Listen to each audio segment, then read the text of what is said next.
मसीह की good morning आप सभी को।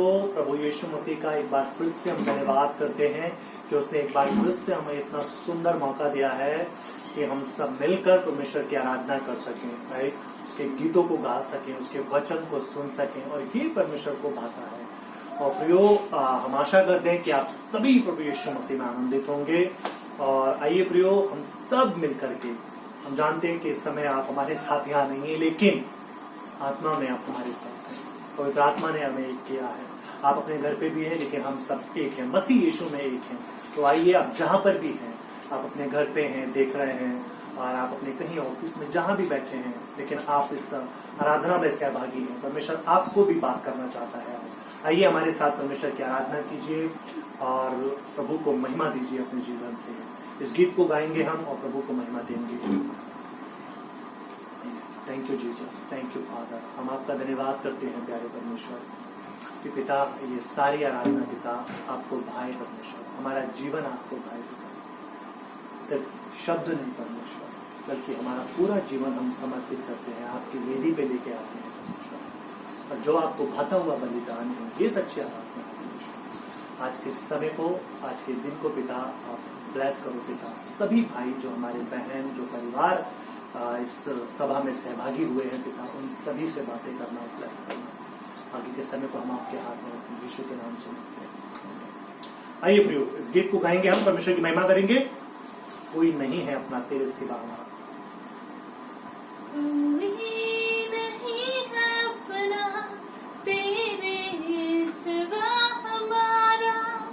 कोई नहीं है अपना तेरे सिवा हमारा, हमको चाहिए यीशु तेरा सहारा, हमको चाहिए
परमेश्वर, सच में हम आपके बिना अधूरे हैं प्रभु, और आपके हमें हर कदम पर अपने जीवन में जरूरत है पिता परमेश्वर।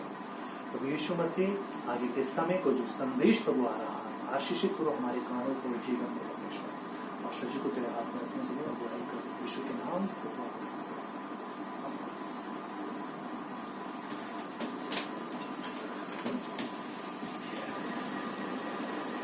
आप सबको जय मसीह की और स्वागत है आज के इस सभा में और इस संदेश में। आइए हम लोग वचन से देखते हैं यूहन्ना का 8 अध्याय 48 से 49, मरकुस का 10 अध्याय 46 से 52 हम लोग पढ़ेंगे और फिर आगे देखेंगे ना। तो पढ़ सकते हैं प्लीज। यूहन्ना का 8 48 से 59 पहले पढ़ूंगा। यहाँ इस प्रकार से लिखा है, ये सुन यहूदियों ने उससे कहा, क्या हम ठीक नहीं कहते कि तू सामरी है और तुझ में दुष्टात्मा है? यीशु ने उत्तर दिया, मुझ में दुष्टात्मा नहीं, परंतु मैं अपने पिता का आदर करता हूँ और तुम मेरा निरादर करते हो। परंतु मैं अपनी प्रतिष्ठा नहीं चाहता, हाँ एक जो चाहता है और न्याय करता है। मैं तुमसे सच सच कहता हूँ कि यदि कोई व्यक्ति मेरे वचन पर चलेगा तो वह अनंत काल तक मृत्यु को न देखेगा। यहूदियों ने उससे कहा, अब हमने जान लिया है कि तुझ में दुष्टात्मा है। अब्राहम मर गया और भविष्यवक्ता भी मर गए हैं, और तू कहता है यदि कोई मेरे वचन पर चलेगा तो वह अनंत काल तक मृत्यु का स्वाद न चखेगा। हमारा पिता अब्राहम तो मर गया, क्या तू उससे बड़ा है? और भविष्यवक्ता भी मर गए, तो अपने आप को क्या ठहराता है? यीशु ने उत्तर दिया, यदि मैं आप अपनी महिमा करूं तो मेरी महिमा कुछ नहीं, परंतु मेरी महिमा करने वाला मेरा पिता है, जिसे तुम कहते हो कि वह तुम्हारा परमेश्वर है। तुमने तो उसे नहीं जाना, परंतु मैं उसे जानता हूँ। यदि मैं कहूँ कि मैं उसे नहीं जानता तो मैं तुम्हारी तरह झूठा ठहरूंगा, परंतु मैं उसे जानता और उसके वचन पर चलता हूँ। तुम्हारा पिता अब्राहम मेरा दिन देखने की आशा से बहुत मगन था और उसने देखा और आनंद किया। यहूदियों ने उससे कहा, अब तक तू 50 वर्ष का नहीं, फिर भी तूने अब्राहम को देखा है? यीशु ने उनसे कहा, मैं तुमसे सच सच कहता हूँ कि पहले इसके कि अब्राहम उत्पन्न हुआ मैं हूँ। तब उन्होंने उसे मारने के लिए पत्थर उठाए, परंतु यीशु छिपकर मंदिर से निकल गया। यूहन्ना 10:46 से 52। मरकुस 10:46 से 52। वे यरीहो में आए और जब वे और उसके चेले और एक बड़ी भीड़ यरीहो से निकलती थी, तब तिमाई का पुत्र बर्तिमाई, एक अंधा भिखारी, सड़क के किनारे बैठा था। वह ये सुनकर कि यीशु नासरी है, पुकार पुकार कर कहने लगा, हे दाऊद की संतान, यीशु मुझ पर दया कर। बहुतों ने उसे डांटा कि चुप रहे, और वह और भी पुकारने लगा, हे दाऊद की संतान, मुझ पर दया कर। तब यीशु ने उठकर कहा, उसे बुलाओ। और लोगों ने उस अंधे को बुलाकर उससे कहा, ढांढसमान उठ, वह तुझे बुलाता है। वह अपना कपड़ा फेंक कर शीघ्र उठा और यीशु के पास आया। इस पर यीशु ने उससे कहा, तू क्या चाहता है कि मैं तेरे लिए करूं? अंधे ने उससे कहा, हे रब्बी, ये कि मैं देखने लगूं। यीशु ने उससे कहा, चला जा, तेरे विश्वास ने तुझे चंगा कर दिया है। वह तुरंत देखने लगा और मार्ग में उसके पीछे हो लिया। आमीन। आमीन। धन्यवाद इन वचनों के लिए। आइए दुआ करते हैं। परमेश्वर प्रभु यीशु, आज के इस संदेश को, आज के इस समय को प्रभु आपके हाथों में सौंपते हो। प्रभु आप अपने बच्चों को भोजन देते हो, आप अपने भेड़ों को सही राह दिखाते हो परमेश्वर, क्योंकि आप उनके चरवाहा हो प्रभु। पिता धन्यवाद देते हैं प्रभु इस संदेश के द्वारा। प्रभु आप हम सबको अपने अपने प्रेम को प्रभु प्रकट करो और अपने लोगों के लिए प्रभु यीशु सीधा मार्ग निकालो परमेश्वर। आप उनके लिए उपाय करो। थैंक यू, धन्यवाद देते प्रभु, क्योंकि संदेश आपका है और आप ही अपने लोगों के लिए, अपने भेड़ों के लिए भोजन देते हैं। थैंक यू, धन्यवाद देते हैं। आगे के समय को आपके हाथ यीशु के नाम से। तो 2 पैसेज हम लोगों ने पढ़े और दोनों पैसेज में हम लोग कुछ देखेंगे। और बाद में जो हम लोगों ने पढ़ा मरकुस का 10:46 से 52, यहाँ पर देखते हैं एक व्यक्ति है जो अंधा है, उसको दिखाई नहीं देता, उसकी आंखें नहीं है, उसे दिखाई नहीं देता। उसके जीवन भर पूरा अंधापन उसके जीवन भर रहा है और लोग उसे अंधा और कई तरीके से पुकारते होंगे। तो उसकी आंखें ना होने की वजह से वो अंधा है और उसे अंधापन है। तो आज जिसमें हम बात करते हैं वो अंधापन है, वो भी कैसा? आत्मिक अंधापन, यानी स्पिरिचुअल ब्लाइंडनेस ना। अंधापन 2 प्रकार का होता है एक्चुअली, और जैसा कि एक हम यहाँ देख रहे हैं इस व्यक्ति के जीवन में, इसकी आंखें नहीं है, ये आंखें बंद है, आंखें है ही नहीं एक्चुअली ना, आंखें नहीं है क्योंकि अंधा है और जन्म से ना। और हम लोग देखते हैं यहाँ पर कि इसकी आंखें नहीं है ये देख नहीं पाता इसलिए अंधा है, और ये शरीर से अंधा है। दूसरा जो अंधापन है, पहला क्या है? शारीरिक ना, शरीर से अंधापन। दूसरा जो है मन यानी आत्मा में अंधापन, आत्मिक में अंधापन है। तो हम इन दोनों बातों को देख सकते हैं। शरीर का जो अंधापन है वो संसार की कोई भी वस्तु वो व्यक्ति देख नहीं सकता, नहीं देख पाता, और उसको दिक्कत होती है, उसे दूसरे के सहारे की जरूरत पड़ती है। उसे अगर कहीं जाना है तो हेल्प की जरूरत पड़ती है, कोई और दूसरा व्यक्ति उसको लेके जाता है। आत्मिक अंधापन जो है उसमें व्यक्ति देखता तो सब कुछ है जो संसार में है, वो अकेले चलता भी है, परंतु वो भी इसी तरीके से है क्योंकि अगर उसकी आत्मा की आंखें नहीं खुली हैं, अगर वो प्रभु की योजना को और उसके वचन को, उसके प्लान को नहीं समझ पा रहा है, तो वो भी वो चीजें नहीं देख पाएगा जो परमेश्वर उसे दिखाना चाहता है। और दुख की बात यह है कि बहुत से ऐसे लोग हैं जो कि इस आत्मिक अंधेपन से गुजर रहे हैं। यहाँ पर जो हम देखते हैं कि ये व्यक्ति है, ये शरीर से अंधा है, परंतु बहुत से ऐसे हैं जो आत्मा से भी अंधे हैं। प्रभु यीशु ये चाहते हैं कि लोग शरीर के साथ साथ आत्मिक अंधेपन से भी चंगाई पाएं। हम यहाँ देखते हैं कि प्रभु यीशु ने इसे चंगाई दी, पर परमेश्वर की एक ये भी इच्छा है कि शरीर की आंखें तो खुल जा रही हैं, परंतु आत्मा की आंखें भी खुलना जरूरी है। क्योंकि यदि आप देखोगे तो प्रभु यीशु ने अपने वचन में ये बात बोली है। मत्ती 3:2 में यूहन्ना ने कहा मन फिराओ, यूहन्ना बपतिस्मा देने वाले ने कहा मन फिराओ, स्वर्ग का राज निकट है। और इसके बाद जब हम देखते हैं यीशु मसीह जब आते हैं, ये मत्ती 4 में देखो आप 17 में क्या कहते हैं, मन फिराओ क्योंकि स्वर्ग का राज निकट। यीशु के भी वही शब्द है, यूहन्ना ने बोला, यीशु ने बोला, और मरकुस 1:5 में भी मिलता है, और भी कई जगहों पर। तो परमेश्वर की इच्छा क्या है कि मन फिराओ। मन फिराओ मतलब आंखें खुली हैं, परंतु मन की आंखें जो है वो बंद है। आत्मिक में लोग अंधे हैं और परमेश्वर को देख नहीं पा रहे हैं। और प्रभु यीशु मसीह का यहाँ कथन है कि मन फिराओ ताकि उन बातों को देख सको, उन चीजों को देख सको जो परमेश्वर ने रखी हैं हमारे और आपके लिए। तो प्रभु यीशु का यहाँ पर कहना है कि मन फिराओ ताकि उन बातों को जो परमेश्वर की योजना और प्लान में है हमारे और आपके सामने प्रकट हो सके। क्योंकि जब आंखें खुल जाती, क्या आप लोगों के साथ कभी ऐसा नहीं हो, चलो कुछ एक चीज आप बात करते, कुछ कई बार ऐसा होता, आपके साथ भी हुआ रहेगा, मेरे साथ भी कई बार हुआ ऐसा कि कुछ चीज अगर हम ढूंढते हैं और कई बार ढूंढते रहते हैं, मिलती नहीं है और चीज सामने पड़ी होती है। उस समय क्या हमारी आंखें वो देख नहीं रही, वो चीज देख रही है, पर हमारा मन उस चीज को नहीं देख पा रहा ना, हमारी मन की आंखें बंद हैं। वहां पर इफिसियों के 1:18 में पौलुस लिखते हैं, प्रार्थना एक तरीके से कहते हैं कि तुम्हारी मन की आंखें ज्योतिर्मय, हमारी और आपकी मन की आंखों के ज्योतिर्मय के लिए बात करता है, ताकि उस बुलाहट की आशा को जान सको जिसके लिए परमेश्वर ने हमें बुलाया है। सिर्फ यीशु मसीह शारीरिक चंगाई देने, चमत्कार देने के लिए आपको कलीसिया में नहीं बुलाया। चमत्कार, चिन्ह और चंगाइयां सिर्फ इसलिए हैं ताकि हमारे और आपके जीवन में वो अपने आप को प्रकट करे, ताकि हमारे और आपकी आत्मिक आंखें खुल सके, ताकि हम जान सके उसका आना इस संसार में किस लिए था और उसका मकसद हमारे और आपके जीवन में क्या है। इसलिए वो शारीरिक चंगाई देता है। यूहन्ना के 4 में अगर हम देखें 19 से 24 में और 39 से 42 में अगर आप देखोगे तो एक सामरी स्त्री के विषय में एक दृष्टांत मिलेगा। सामरी स्त्री का जिक्र है और ये स्त्री का जीवन बहुत अद्भुत है और बिल्कुल अलग है। आप सब जानते हैं, ज्यादा ना जाते हुए आपको पता है, परंतु एक बात मैं यहाँ पे कहना चाहूंगा। यीशु मसीह के साथ इसकी मुलाकात होती है और यीशु के साथ इसकी बात होती है और ये परमेश्वर को अपने तरीके से जानती है, एक्चुअली अपने तरीके से जानती है और अपने तरीके से प्रभु की आराधना भी ये करती है।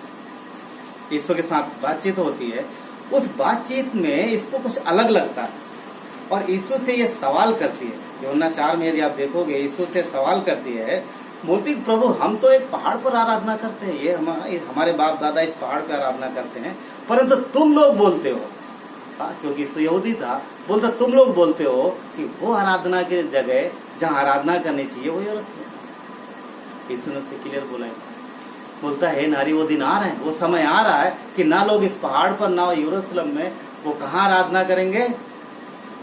आत्मा में। आत्मा में। यदि आप देखो 21, 22, 23 में मिलेगा, ये 24 में कहता है, 24 में कि एक्चुअली हम लोग देखते हैं भाई 21 कहता है, हे नारी मेरी बात पर विश्वास कर, वो समय आता है कि तुम ना तो इस पहाड़ पर पिता की आराधना, ना इस पहाड़ पर पिता की आराधना करोगे, ना यरूशलेम में। कहाँ करोगे? 24 कहता है परमेश्वर आत्मा है, अवश्य ही वैसे आराधकों को ढूंढता है जो सच्चाई और आत्मा से आराधना करेंगे। तो यहाँ पर हम देखते हैं इसके बाद का देखो, इसके बाद का देखो, यीशु के साथ कन्वर्सेशन में, यीशु के साथ बातचीत करने में इस स्त्री की आत्मिक आंखें खुल जाती हैं। एक तरीके से बोल सकते हैं वो यकीन करती थी, अपने तरीके से आराधना करती थी, फिर भी वो अंधेपन में थी। यीशु के साथ यहाँ पर बातचीत में उसकी आंखें खुल जाती हैं और हम जानते हैं इसके बाद वो समझ गई कि मसीह कौन है और मसीह में उसकी बुलाहट भी वो समझ गई। और हम देखते हैं कि क्या करती है वो, हम सबको पता है, उसके अंदर डर नहीं है, उसके अंदर शर्म नहीं है, उसके अंदर कोई संकोच नहीं है। वो जाती है गांव में और बताती है कि यीशु ने वो सब बताया जो मैंने किया, चलो उसके वर्ड सुनो। पता क्या बोलते? हमें मसीह मिल गया है, चलो। हाँ, हमें मसीह मिल गया जिसका हम लोग इंतजार कर रहे थे, जिसके लिए हम लोग जिसको हम ढूंढ रहे थे अभी तक, वो हमें मिल गया। तो बहुत सारे लोग, वचन में लिखा है कि बहुत सारे लोग उसके बाद को विश्वास कर, बहुत सारे लोग आए, बहुत सारे लोग आए। कितनी अच्छी बात है ना यहाँ पर कि एक मुलाकात में आत्मिक आंखें खुल जाती हैं। एक मुलाकात तो देखा जाए तो यीशु के साथ एक मुलाकात काफी है। एक मुलाकात में उसकी आंखें खुल जाती हैं और उसका सारा अंधापन निकल जाता है। और उस स्त्री, उसके बाद उस स्त्री के जीवन से कितने लोग बचाए जाते हैं। क्या आप ऐसी स्त्री बनना चाहेंगे जो दूसरों का जीवन बचा सके? प्रभु यीशु के साथ आपके, यदि आप विश्वासी हैं तो यीशु की मुलाकात आपसे हो चुकी है। आप उसकी इच्छा को जानो, उसकी बुलाहट को जानो और वैसे स्त्रियां बनो। और पुरुष भी, क्या हम ऐसे बन सकते हैं? प्रेरितों काम के 16 अध्याय में देखेंगे, यहाँ पर पौलुस और सिलास को जेल में डाला गया। जेलर जिसने यहूदियों के कहने से जिसने इसको पौलुस और सिलास को देते लगवाए, जेल में है। कुछ होता है, हम सब जानते हैं, तूफान कुछ होता है, भूकंप आता है और सब कुछ जो उनके बंधन है खुल जाते हैं। और ये देख करके दरोगा क्या करता है? अपने आप को मारने की कोशिश करता है। परंतु ये लोग, पौलुस की आवाज देता है कि अपने आप को नुकसान मत पहुंचा, हम यहीं पर, हम यहीं पर हैं। उसकी एक आवाज ना, उसने जो आवाज दिया कि हम यहीं पर हैं, और उसका पौलुस और सिलास का एक कार्य है, क्योंकि इनकी आंखें खुली थी, इनकी आंखें खुली थी। इसलिए इनको अगर देखा जाए तो वो लोग बंधन में थे, और जब भूकंप आया उनके हथकड़ियां खुल गई, उनके बेड़ियां खुल गई, तो वो ये भी कह सकते थे प्रभु की तरफ से मैं इशारा है, चलो हम लोग बाहर चलते हैं। हाँ, परंतु पौलुस एक बात जानता था कि यदि हम गए तो ये मारा जाएगा, क्योंकि रोमन सरकार का ये नियम था ना। वो उस दरोगा को बचाने के लिए गया नहीं। और यहाँ पर देखते हैं उसके इस कार्य के बाद, जबकि ये एक अन्य जाति व्यक्ति है, और पौलुस के इस कार्य के बाद उसकी आंखें खुल जाती हैं। उसका जो अभी तक क्या था वो संसार में था, संसार के तरीके से था, और एक बोल सकते हैं कि उसके जीवन में एक अंधापन था। परंतु इस मुलाकात के बाद उसका आत्मिक जीवन ना, जो आत्मिक अंधापन वो निकल जाता है, और वो वाकई में जान पाता है कि सच्चा परमेश्वर कौन है। यहाँ पर देखोगे कुछ चीजें उसने किया है, देखते हैं हम लोग। अगर आप देखोगे 16 के 29 में, तो उसने अपने आप को समर्पण किया। एक्चुअली समर्पण ऐसा लिखता है कि वो पौलुस और सिलास के पैरों पे गिरा, परंतु वो उनके पैरों पे ना गिर के उनके द्वारा किए गए कार्य, जो क्योंकि वो जानता था वो किस परमेश्वर पर विश्वास करते, तो कहीं ना कहीं वो दिखता है कि उसने समर्पण किया उनके ईश्वर के सामने। तो वहां पर उसका एक समर्पण दिखता है। दूसरी बात, उसने 30 में सहायता मांगा, हेल्प, मेरी मदद करो, मेरी मदद करो। कितनी अच्छी बात है। यदि आप कलीसिया में हैं, यदि आपको किसी भी एरिया में, किसी भी हिस्से में अगर आपको तकलीफ है तो आप हेल्प मांग सकते हैं ना। परमेश्वर ने पास्टर, टीचर, अगुए रखे, आप हेल्प मांग सकते हैं, क्योंकि उद्धार के मार्ग के लिए, आत्मिक जीवन में बढ़ने के लिए, आत्मिकता में बढ़ने के लिए, हेल्प के लिए परमेश्वर ने रखा है ना लोगों को लिए। आप हेल्प मांग सकते हैं। और यहाँ पर हम देखते हैं कि वो मदद मांगता है कि मेरी मदद करो कि मैं क्या करूं, और वो लोग उसकी मदद करते हैं। तीसरा बात ये क्या करता है, जब उसकी मदद मिलता है, वचन 31 से 32 में देखोगे, वो विश्वास करता है। तो विश्वास करता है, और एक कार्य और है आगे, वो क्या है, विश्वास के बाद विश्वास का कार्य। वचन जो आप देखोगे, चौथी बात ये क्या करता है, विश्वास का कार्य क्या होता है, क्या करता है, वो अपने घर ले जाता है, उनकी सेवा का टहल करता है, उन्हें भोजन देता है। इतने नहीं, अपने पूरे घराने को इकट्ठा करता है। ये विश्वास का कार्य। सामरी स्त्री जीवन में क्या देखा, उसने यकीन किया, वो सबको लेके आई। और सेम यही कार्य इधर भी दिखता है। वो जेलर वहां पर अकेले था, जेल में चाहता था विश्वास कर लेता, परंतु वो वहां रुका नहीं। वो रात को ही उसके अपने घर लेके जाता है, उनकी सेवा टहल करता और सबको जगा के लाता। अब इमेजिन करो, रात को सब सो रहे और आप सब उठो उठो उठो उठो, चलो चलो, क्या हो गया भाई, क्या हो गया। पर जेलर के अंदर एक जॉय आ गया, उसका अंधापन निकल, उसके अंदर एक ऐसा आनंद आया कि उसने इंतजार नहीं किया, अब भी चलो, अब भी। क्यों? क्योंकि सवेरे इनका कुछ होने वाला है, वो शायद मौका ना मिले, सवेरे लोग आ जाएंगे। तो यहाँ पर हम देखते हैं कि जेलर की आंखें खुल जाती हैं और परमेश्वर के कार्य को, परमेश्वर के उसके योजना को समझ पाता है, और पूरे घराने के साथ क्या करता है, वो प्रभु को ग्रहण करता है। कितना अमेजिंग है, कितना अद्भुत है। हम और आप प्रभु के लोग, और हमारे आसपास भी बहुत से अन्य जाति हैं। हमारा आपका एक कार्य, एक निर्णय कई सारे लोगों के अंधेपन को दूर कर सकते। पौलुस और सिलास के पास मौका था, वो जा सकते थे। कई बार विश्वासी लोग प्रार्थना करते और उत्तर आता है तो बोलते वाह प्रेज गॉड, उत्तर आ गया। यहाँ पर उत्तर आया, परंतु उन्होंने परिस्थितियों को देखा, गए नहीं। क्यों? क्योंकि वो परमेश्वर की इच्छा को जान रहे, समझ रहे। दरोगा का जीवन कितना अद्भुत है। उसके अंदर जो उसे मिला उसने अपने पास नहीं रखा, उसने बांट दिया, बांटा, और वो घटा नहीं, बढ़ गया। तो जो परमेश्वर ने हमें आपको दिया है, उसे हमें समेट के नहीं रखना अपने पास, उसे हमें बांटना है। वो आनंद हमें बांटना है, वो प्रेम हमें बांटना है, हमें उदाहरण बनना है। क्योंकि आपको प्रभु ने बुलाया है, और हम और आप जो प्रभु में बुलाए गए हैं, तो हमें इन चीजों को, परमेश्वर की इन बातों को हमें दूसरों तक पहुंचाना है, और ताकि उनका अंधापन दूर हो। यूहन्ना के 1 अध्याय में देखोगे, यूहन्ना के 1 अध्याय में यूहन्ना बपतिस्मा देने वाला है वहां पर, और वो पहली मुलाकात में ही यीशु को पहचान लेता है, और पहचान करके घोषणा कर देता है। सिर्फ पहचान के अपने पास तक नहीं रखता, वो वहां पर घोषणा कर देता है। 29 में कहता है कि देखो ये परमेश्वर का मेमना जो जगत के पापों को उठा लेगा। उसका सेंटेंस थोड़ा अलग लगेगा मेरा आपको, है घोषणा कैसे? वो घोषणा है। क्यों? क्योंकि वहां पर पब्लिक कैसी थी, वहां सब यहूदी थे, और सबको पता था कि परमेश्वर का मेमना है, किसकी बात कर रहा है। क्योंकि वो हमेशा ना वो बलि देते आए, उन्हें पता है मेमना क्या है। और उसकी ये घोषणा ये क्लियर करता है कि यही मसीह है, यही मसीह है परमेश्वर जो हमारे और आपके, वो चाहता है कि हम उसके योजना को जाने, हम उसके प्लान को जाने, और ताकि हमारा जीवन परमेश्वर की इच्छा के अनुसार हो सके।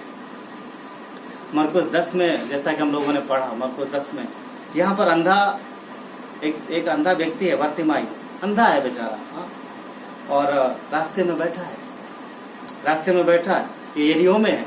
यीशु मसीह वहां पर आते हैं, और ये रोज क्या देख रहा है कि आज कुछ अलग हो रहा है। रोज तो नॉर्मल रोड रहती है, सामान्य लोग आते जाते, आज भाई इतना ये शोर शराबा कैसे हो रहा, क्या हो रहा। किसी ने बोला यीशु नासरी जा रहा, यीशु मसीह जा रहा, और यीशु का नाम सुनते ही उसकी आंखें, एक्चुअली वो जानता था पहले, पर उसके जैसे उसके कानों में शब्द पड़ा तो अंदर से एक उसके जोश आ गया कि वाह यीशु आ रहा। और उसने यीशु के विषय में सुना था, और वो जानता था कि यीशु कौन है। और यहाँ पर बर्तिमाई को देखो, कुछ चीजें हैं इसके जीवन से हम लोग देखते हैं।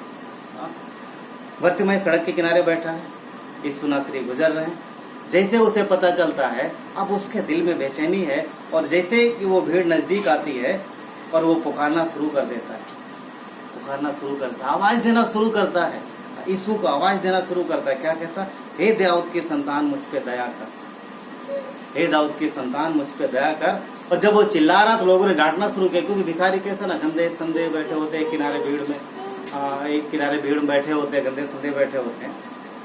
लोगों ने मिला तो चुप रहा प्रभु को डिस्टर्ब। और जब ऐसा हुआ तो और जोर से चिल्लाने लगा। कितनी ये देखो ना उसके अंदर का जोश देखो, उसका निर्णय देखो, क्यों और जोर से चिल्लाने लगा, हे दाऊद के संतान मुझ पे दया कर। और अद्भुत बात ये है कि उसका पुकारना व्यर्थ नहीं हुआ। और वचन क्या कहता है, यदि आप देखोगे 49 में यानी 49 में कहता है, लिखा है कि तब यीशु ने ठहर कर कहा उसे बुलाओ। उसने यीशु को पुकारा और यीशु रुके। उसने पुकारा। क्या हम और आप पुकारते? कितने अच्छी बात है कि पुकार यीशु सुनता है और सुनने के बाद रुकता है। यीशु को पुकारना हम जानते हैं, जो विश्वासी हैं यीशु को पुकारते हैं। क्यों? क्योंकि जब संकट में पड़ते हैं तब भी, जब आनंदित में रहते हैं तब भी। और ये पुकार जो एक्चुअली इसको प्रार्थना को प्रकट करती है कि जब हम लोग प्रार्थना करते हैं तो परमेश्वर हमारे लिए रुकता है। यीशु यहाँ पर रुके। उन्होंने अपना अभियान बीच में रोका। वो चल रहे थे रास्ते में, तो एक किसी जगह जा रहे थे, किसी योजना के तहत जा रहे थे, परंतु बीच में एक पुकार आ रही है, ये यीशु नासरी एक्चुअली बोलता है कि हे दाऊद के संतान मुझ पे दया कर, हे दाऊद के संतान मुझ पे दया कर। परमेश्वर जा रहे हैं रास्ते, आवाज आ रही है, उस पुकार के लिए रुके। और आप देखो एक चीज, यीशु रुके, सारी की सारी भीड़ रुकी। उसको रुकना पड़ेगा, क्योंकि परमेश्वर रुका है तो तुम सब रुकोगे। और वो किसके लिए रुका है? उस भिखारी के लिए रुका है। और एक चीज और उसको यहाँ पर होती है, जैसे आप देखोगे कि जब वो देखता है कि यीशु रुका, और उसने क्या बोला कि उसको यहाँ बुलाओ। और आगे देखो वचन 50 क्या कहता है, तब वो अपना कपड़ा फेंक कर शीघ्र उठा और यीशु के पास आया। यीशु के पास आने से पहले उसने एक काम किया। क्या किया बताओ? उसने अपना कपड़ा फेंका। कौन सा कपड़ा? जो वो ओढ़ के बैठते थे। आमतौर पर भिखारी लोग ऐसा कपड़ा ओढ़ते थे जो गंदा होता था, फटा होता था, और जो इस बात को दिखाता था उनके मतलब गरीबी को और उनकी उस हालत को, तो लोग तरस खा करके उनको कुछ देते। आज भी देखोगे कई जगहों पर ऐसा ना मिल जाएगा। सर्दी के टाइम में तो अक्सर ज्यादा रहता, गर्मियों ना यहाँ के हिसाब से, परंतु वहां पर ऐसा था। और उसने कपड़ा ओढ़ रखा था, और जैसे यीशु ने पुकारा उसने कपड़े को फेंक दिया और यीशु के पास गया। वो कपड़ा उसकी भिखारी की पहचान थी, वो कपड़ा उसके अंधेपन की पहचान थी, कपड़ा उसके पुराने जीवन की पहचान थी। जब यीशु ने उसे बुलाया, उसने बोला बस हो गया, अभी ये मेरा जीवन नहीं है, ये मेरा जीवन नहीं है, अब मैं यीशु के पास जा रहा हूँ, अब मुझे नया जीवन मिलेगा, अब मेरी आंखें खुलेंगी और अब मैं देख पाऊंगा। यहाँ पर वो व्यक्ति अंधा जरूर है, परंतु आत्मिक में अंधा नहीं है, वो शरीर में अंधा है। हाँ, क्योंकि उसने यीशु को यीशु करके नहीं पुकारा, दाऊद के संतान पुकारा। वो जानता था कि मसीह यही है।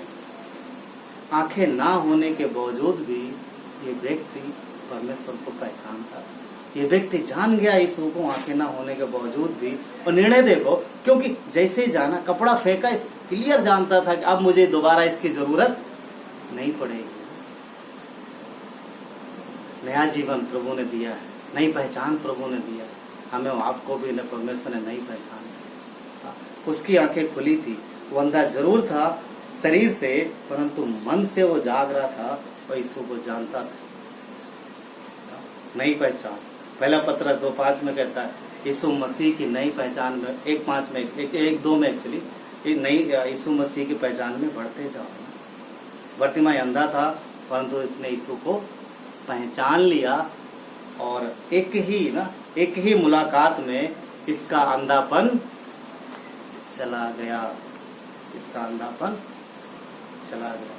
परंतु हम लोग अगर हम लोग आते हैं यूहन्ना के 8 में, जैसा कि हम लोगों ने पढ़ा, यूहन्ना के 8 में देखोगे यहाँ पर आंख वाले हैं, यहाँ पर ज्ञान वाले हैं, यहाँ पर परमेश्वर का वचन जानने वाले हैं और वचन पर घमंड करने वाले हैं, और वो वचन उनके सामने है, उनसे वार्तालाप करता है, उनसे बातचीत करता है, परंतु उसके बावजूद भी वो उसे नहीं पहचान रहे। उसके बावजूद भी उसे नहीं पहचान रहे।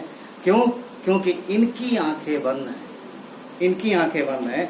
यहाँ तक कि यहाँ पर आप देखोगे यीशु मसीह ने उन्हें क्लियर बता दिया कि वो है कौन।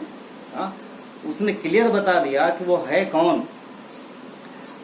वचन 54 में कहा यीशु ने, कहता है यदि मैं आप अपनी महिमा करूं तो मेरी महिमा कुछ भी नहीं, परंतु मेरी महिमा करने वाला मेरा पिता है, जिसे तुम कहते हो कि वो तुम्हारा परमेश्वर है।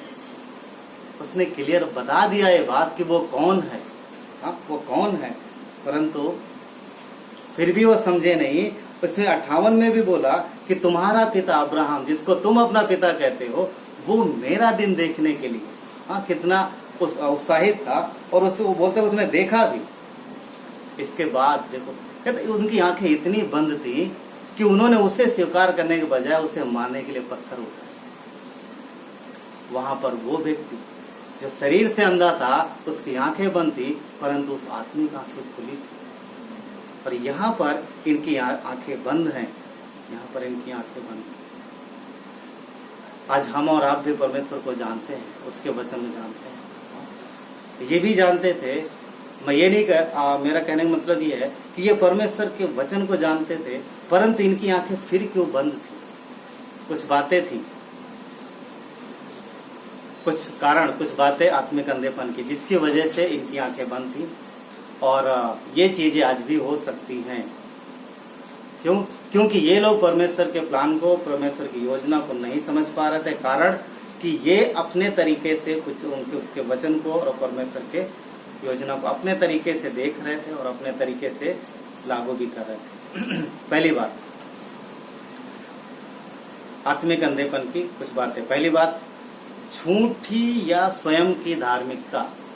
यहाँ पर हम देखते हैं कि इनकी जो झूठी धार्मिकता ना, जो स्वयं खुद की धार्मिकता, इन्होंने अपने परमेश्वर के वचन को कैसा तोड़ मरोड़ के अपने हिसाब से लागू किया। ये परमेश्वर जैसा चाहते ये लोग ऐसा नहीं करते थे, ये लोग जैसा ये चाहते वैसा करते थे। यूहन्ना 5:44 में कहोगे, 5:44 कहता है कि तुम जो एक दूसरे से आदर चाहते हो, वो आदर जो एकमात्र परमेश्वर से है नहीं चाहते। यहाँ पर हम देखते हैं ये लोग इंसानों से आदर चाहते हैं, इंसानों से अपनी महिमा चाहते थे, परंतु इनके जीवन से परमेश्वर की महिमा नहीं हो रही। ये चीज आज भी हो सकती है ना। एक व्यक्ति, एक इंसान होने के नाते ये चीजें आ सकती है कि लोगों में हमारा सम्मान हो। हाँ, जो मैं कहूँ वो किया जाए, लोग मेरी बात सुने, लोग मेरा आदर करें, और जो मैं बोलूँ वो करें, और जो नॉलेज है, जो वचन का जो ज्ञान है, उसको यहाँ पर हम देखते हैं कि वो लोगों को ज्ञान है, नॉलेज है, सब कुछ है, उनको घमंड भी है, परंतु वो सिर्फ ये चाहते हैं कि लोग उनको सम्मान दे और महिमा दे। ऐसी बातें आज भी हो सकती हैं। इसलिए हमें ध्यान रखना है कहीं हमारे और आपके जीवन में ये अंधापन तो नहीं, ये अंधापन तो नहीं। ऐसी धार्मिकता में कुछ चीजें, ऐसी धार्मिकता में स्वयं का फायदा, स्वयं की इच्छा, स्वयं का सम्मान और व्यक्तिगत स्वार्थ छुपा रहता है। यहाँ पर परमेश्वर की इच्छा, परमेश्वर का सम्मान, परमेश्वर की योजना पर फोकस नहीं होता। दूसरा है सामाजिक स्टेटस या भय। कई बार लोग अपना समाज में अपने स्तर को उनकी तरीके से बनाए रखने की वजह से कई बार परमेश्वर के या परमेश्वर के वचन को ग्रहण तो करते हैं, परंतु वो प्रकट नहीं कर पाते। जैसा कि मत्ती 13 में हम लोग देखते हैं 7 में कि वो बीज जो झाड़ियों में गिरा, झाड़ियों ने उसे दबा दिया। तो सामाजिक स्टेटस या सामाजिक भय जो इन चीजों को दबा सकता है, परंतु परमेश्वर ने हमें भय की आत्मा नहीं दी।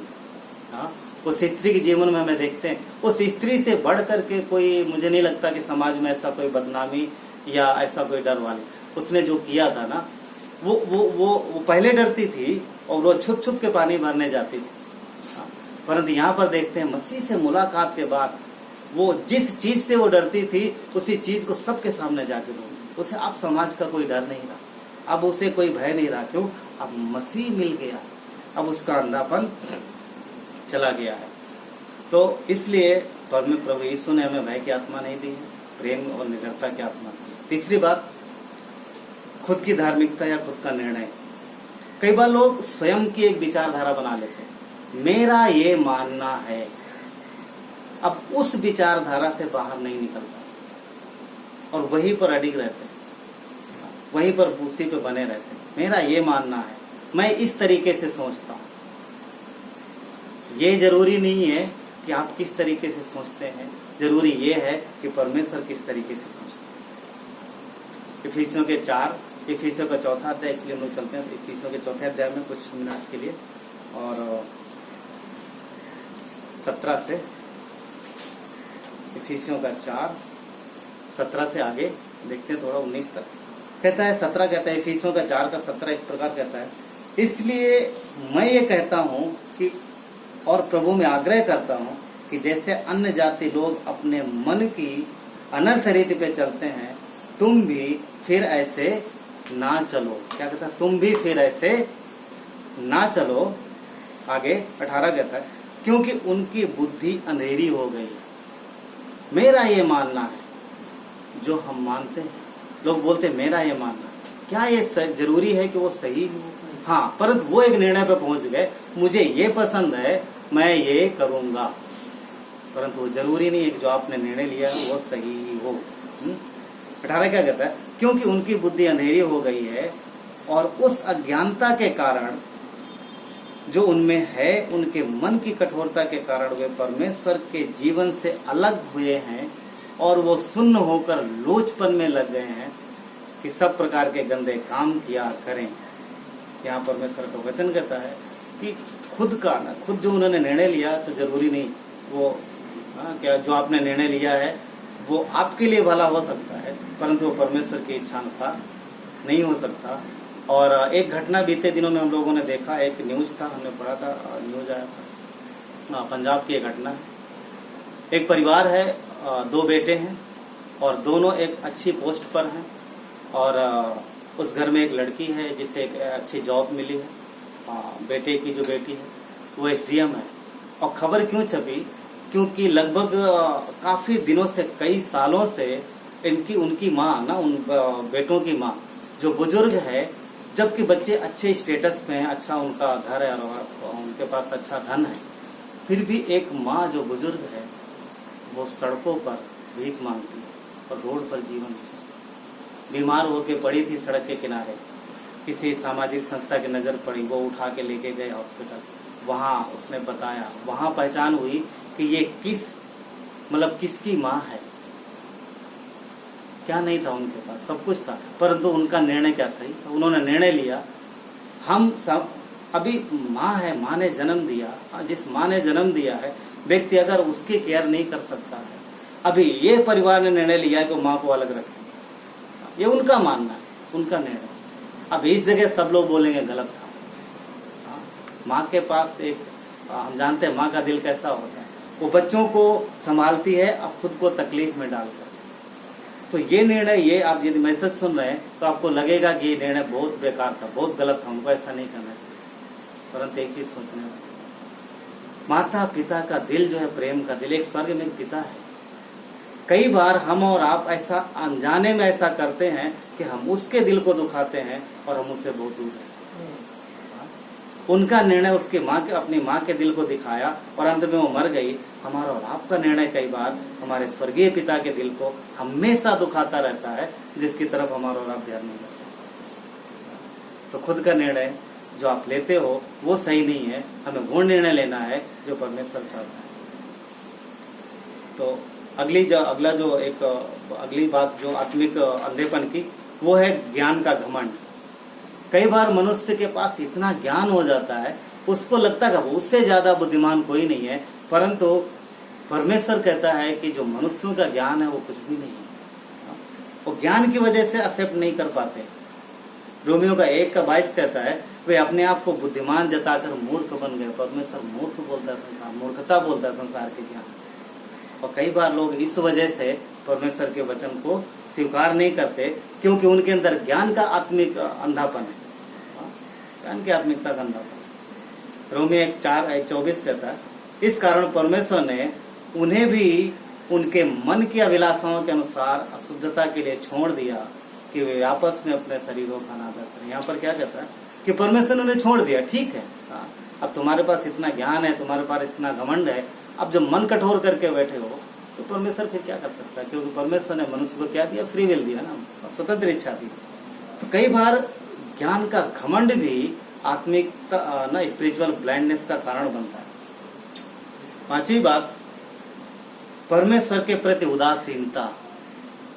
ये भी एक बहुत सीरियस मैटर है, सीरियस बात है। वो लोग जो यीशु को जानते हैं, वो लोग जो परमेश्वर को वचन को जानते हैं, वो लोग जो विश्वासी कहते हैं, कई बार विश्वासी व्यक्ति भी परमेश्वर के वचन के प्रति उदासीन हो जाता है। दूसरा शब्द बोल सकते हैं फैमिलियर हो जाता है, और उसका जीवन जो है परमेश्वर के वचन के प्रति मतलब वो ध्यान नहीं देता उसकी तरफ, और वो संसार की चीजों में लगा रहता है। ये एक ऐसा अंधापन है जो कि एक विश्वासी के जीवन को परमेश्वर की योजना से पूरी तरीके से अलग कर सकता है, और शैतान को बड़े आसानी से मौका दे सकता है कि वो उसका इस्तेमाल करे और उसके जीवन को परमेश्वर की योजना से बाहर करे, और उसके जीवन को शैतान स्वयं इस्तेमाल करे। परंतु परमेश्वर ऐसा नहीं चाहता, इसीलिए चाहता है कि वो वचन में, प्रार्थना में, संगति में बने रहें और जोश में रहें। यदि आप देखोगे प्रकाशित वाक्य में क्या कहता है, मुझे गुनगुना नहीं चाहिए, या तो गर्म हो या तो पूरे ठंडे। ठंडा किसको दिखा रहा, जो ठंडे हैं, जो अभी है ही नहीं ना गर्म। परंतु अगर हम मसीह में हैं तो हमें गुनगुने नहीं रहना, जोश में रहना है।